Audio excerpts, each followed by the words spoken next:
Well, it is officially the last night of my trip here in Tokyo. I have been here for a total of 32 days. This has been an amazing ride, if you will. It's definitely at times I felt like I bit off more than I can chew, but that is something that everyone that undertakes something very large feels at any point.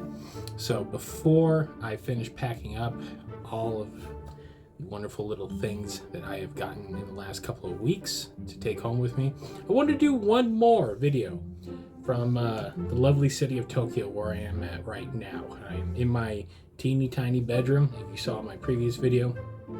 So if you watched my walkthrough of the Godzilla the Art and review of the figure, you saw that I also picked up something else. So for the last KOFFERS here in Tokyo, for the time being, I will be back. We are going to be reviewing the Bandai Marquette figure.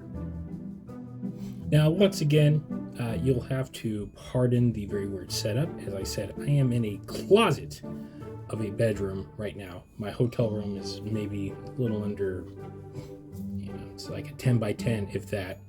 So this is the most room I have to work with right now.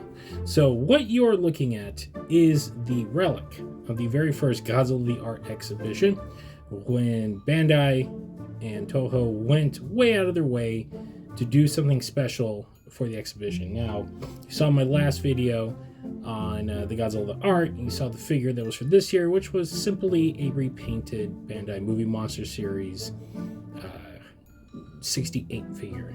This, though, this is something special. So this came out about 2 years ago for the first Godzilla the Art exhibition, and this is the Marquette, the very famous Marquette that was sculpted to represent Godzilla, and for the first time ever, Bandai has given it its due in all of its vinyl glory. Now, there have been other versions of the Marquette done in the past. There were several kits. It was X Plus's very first figure that they ever made, but Bandai never tackled it. So this little guy ran me about 4,900 yen, so roughly about $38 or so. And when he first came out, he was highly in demand. The nice thing has been, with the preceding Godzilla the Art exhibitions, they have reissued this figure several times.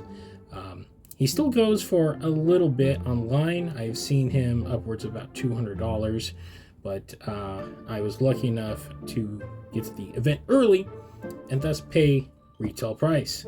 So this guy right here represents kind of everything I kind of want out of Bandai right now. And to be fair, it's kind of what they're doing. At Godzilla Day, they revealed a new style of movie monster, the Movie Monster Series figures, which is the Jumping Godzilla and the Godzilla -1 poster version. So these are representing not so much figures that haven't been made anymore, but now we're getting stances and different detailing. So this guy technically isn't the Godzilla that showed up on screen, as you can tell, but he is a fairly faithful replication of the Marquette as it was created. So he's not a big guy. He's a little under 6 inches tall. I would say about 5.5.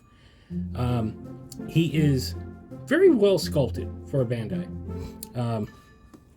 Because it's a Marquette, it doesn't look like any other suit. It is based on a model. But the sculpting is very well done to recapture that first version of Godzilla that ever existed in 1954, before the movie ever existed. So for those of you that know, this is a very deep cuts figure, and this is the kind of stuff that I love. I love going real deep, real obscure with things, and this is right up my alley. So much like every other Bandai Movie Monster Series figure, he's got 4 points of articulation, arms, legs. Head does not move. Tail doesn't move. Now, much like Bandai's other figures, they do get a little cheap on the paint once you all the way to the top. And at the tail remains unpainted, which I don't know. It looks like they just take the gun and just go one little blast. I would like fact that, you know, this was an event exclusive, especially considering the art that has gone into the other figures. Paint the tail. That's all I'm asking. His teeth, his gums are all very well painted. I'm sorry for the way that I'm handling him right now because I am crouching down over my camera. So, eyes, great detail. Overall, a very cool figure. So here is the tag for it with the Marquette in question. Leave my hand out of the way there. So this is actually new, semi-new art. It looks like they were recreating one of the storyboards. This is not the original art. And inside, there you go. And on the back, the standard Movie Monster Series tag. I do apologize, my hands are all up in the way. Now, the one thing with the tag, they do have the Godzilla the Art logo at the top so that you know this was an event exclusive. But there you go. It is a Bandai Movie Monster Series figure. So, not a lot to dig into, unlike some of my other videos, but he's still a very cool piece. It's still a very niche piece. Unfortunately, if you're outside of Japan, the only way you're really going to get this guy is through third parties. So you're still going to pay a little bit of a premium. He is going down, considering he's been reissued twice now. So this will be the third iteration of the reissue. So I honestly wouldn't pay more than like $80 for this guy at most. So if you see him on eBay, Mercari, or anything like that, that is where I would say draw the line. Unless you absolutely positively have to have him and you're a completionist for your collection.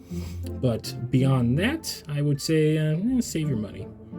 There are other Marquettes out there, and they are better quality. But if you're a Bandai completionist like I am, I had to have this guy. You know, you're gonna have to spend a little bit of money. So there you go. All right, guys, that is my review of the Marquette figure from the Godzilla the Art. I'm still very glad I got to attend this thing. It lined up perfectly with my schedule. Go check out the other video that I did with all the pictures I took. And you can watch that video. You know, it's not a big gallery by any means, but there are some very cool pieces in there. And still, Godzilla-related stuff. Very interesting. So, like I said, this is my last night here in Japan for this particular trip.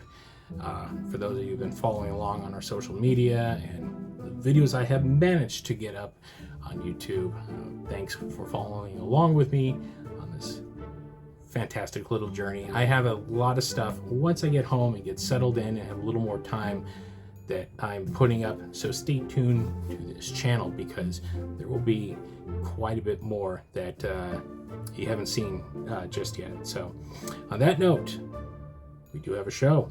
It's called the Kaiju Kingdom Podcast. You can find us at thekaijukingdompodcast.com. And if you don't like to download, you can always find us on all of your favorite podcast streamers, including Apple, Spotify, or wherever else you might find better podcasts. We're also on social media. If you haven't been following us, you've been missing out on all the fun. We're on X, Instagram, and Facebook.com. Those are the places. If you want to chime in, say hi, ask any questions about any of the places I have been to, that is the place to go. So it's right there on the screen. And on that note, that will do it for this final edition of the Koffers, live from Japan.